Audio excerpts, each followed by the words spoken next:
Oh, Bill hasn't won yet, but he has qualified to swim in the finals. So it is a special day for him. It's rather a special day for me, too. You see, I've been coaching Bill, and I feel I had in making him one of our best swimmers. But I said something about a handicap, didn't I? Well, there was a time when Bill was severely handicapped as far as swimming goes.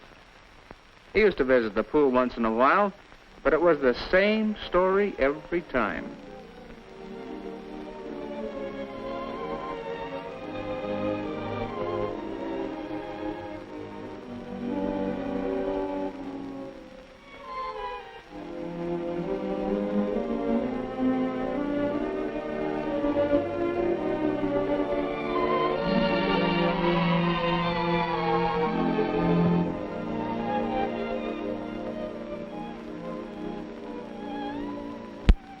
He'd never learn that way.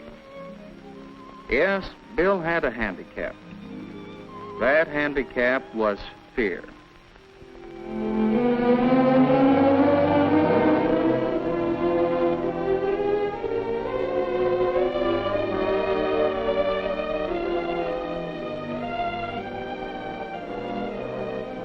At first, Bill's friends used to ask him to join in the fun. Hey, Phil, come on in. But no, there was no use. They forgot Bill was there. But Bill couldn't forget himself. He kept thinking and worrying. Think I'm a coward, do they? Well, maybe I am. If only I weren't so afraid, I could learn to swim.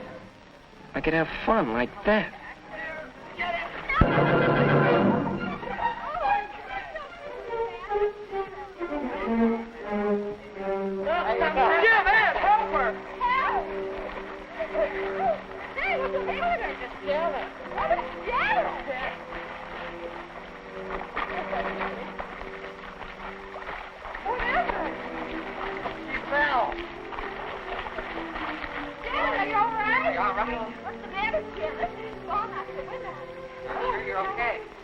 Sure.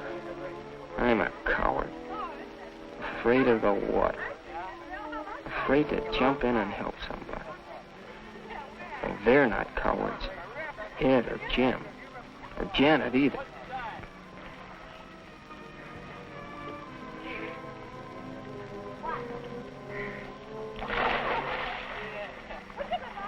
They say if you fall off a horse, you should get right back on as soon as you can, so you won't be afraid of horses. I guess she's not going to let this thing worry her. Well, what's the use?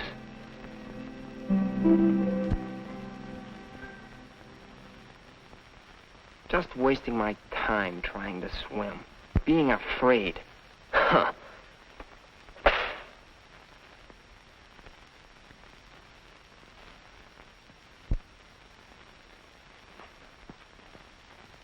Giving up? Yeah, giving up, that's right. You're Bill Brent, aren't you? My name's Barker. I'm the swimming instructor around here. I've noticed you out there. You really want to swim, don't you? Oh, it's no use, Mr. Barker. I'm afraid. I'm a coward. You're the first coward I've ever known that had courage enough. Does that make you a coward? Most people are afraid of something. Most folks are afraid of wild animals. A lot of people are afraid of speeding cars. I am. I always get out of the way when I see one coming toward me. I guess that makes me a coward, too. That's different. That makes sense. But being afraid of water, it's silly. It's easy to say a fear is silly, but that doesn't necessarily help.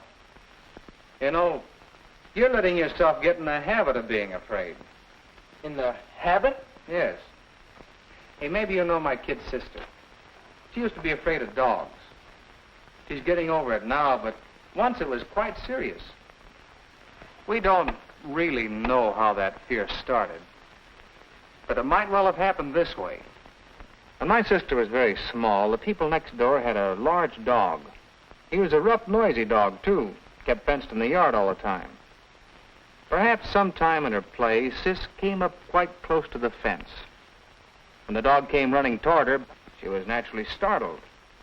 And, well, if that happened several times, you can see how she might have gotten the habit of being afraid of dogs.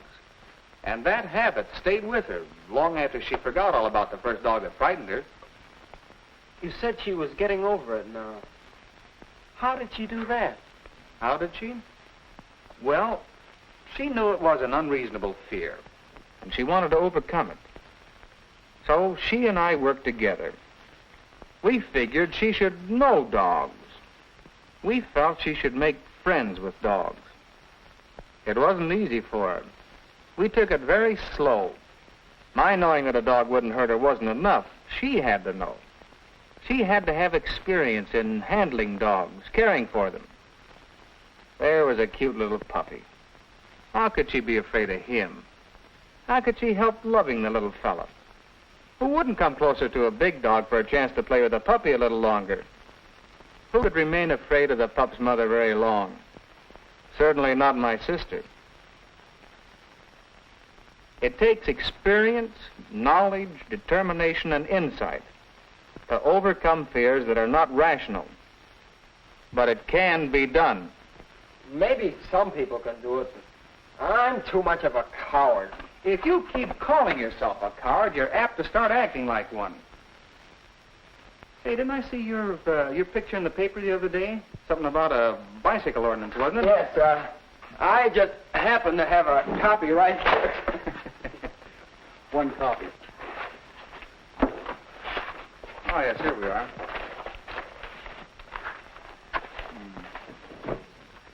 You deserve to be proud of yourself. Student defends bicycle ordinance. The paper doesn't give many details. Tell me about this. Well, you know about the new ordinance to keep bicycles off the sidewalks. Mm-hmm. It's really an important safety measure. But a lot of the kids didn't like it, and they held this protest meeting. Some of us thought it was a good ordinance, and I went to the meeting and said so. It seems to me, in the interest of safety, we ought to accept this rule. The least we can do is give it a fair trucking on the sidewalk. I like to feel safe. So I'm willing to ride my bike in the street. Good going, Bill. You told him. Do you agree with me? Sure. Oh, get up and say so. No. Go ahead. No. Come on.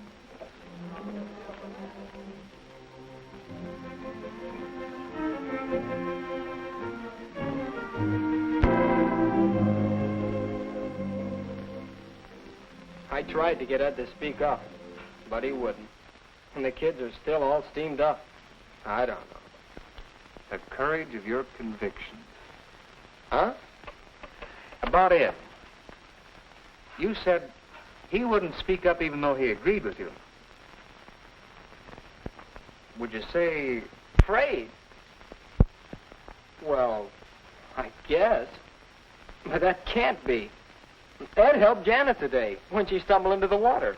He's no coward. the other day you stood up for what you thought right against opposition, so you're no coward. You showed what we call moral courage. Well, maybe. Maybe I'm just a part-time coward in the water. That's where I'd like to help. You want to learn how to swim? Well, Come on, then. Let's get started.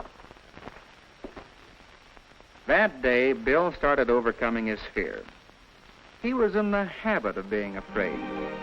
So the important thing was to get him in the habit of not being afraid.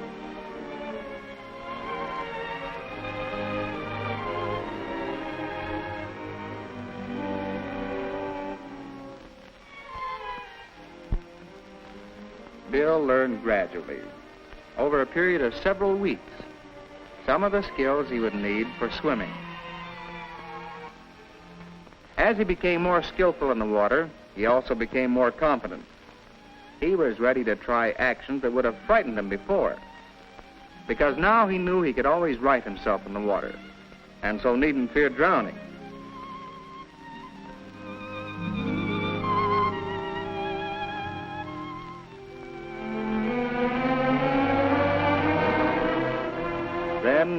As he learned more, Bill gradually eased into deeper water. If he could swim across the shallow end of the pool, he could swim across the deep end.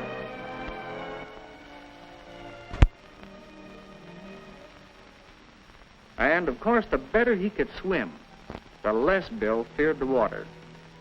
And he overcame his habit of fear. He became confident. Whether or not he wins in the swimming meet, he has proved to himself and to others that he is not a coward. Well, we all have little fears which hamper us. We should take a tip from Bill. Our lives can be richer, happier, if we overcome our fears.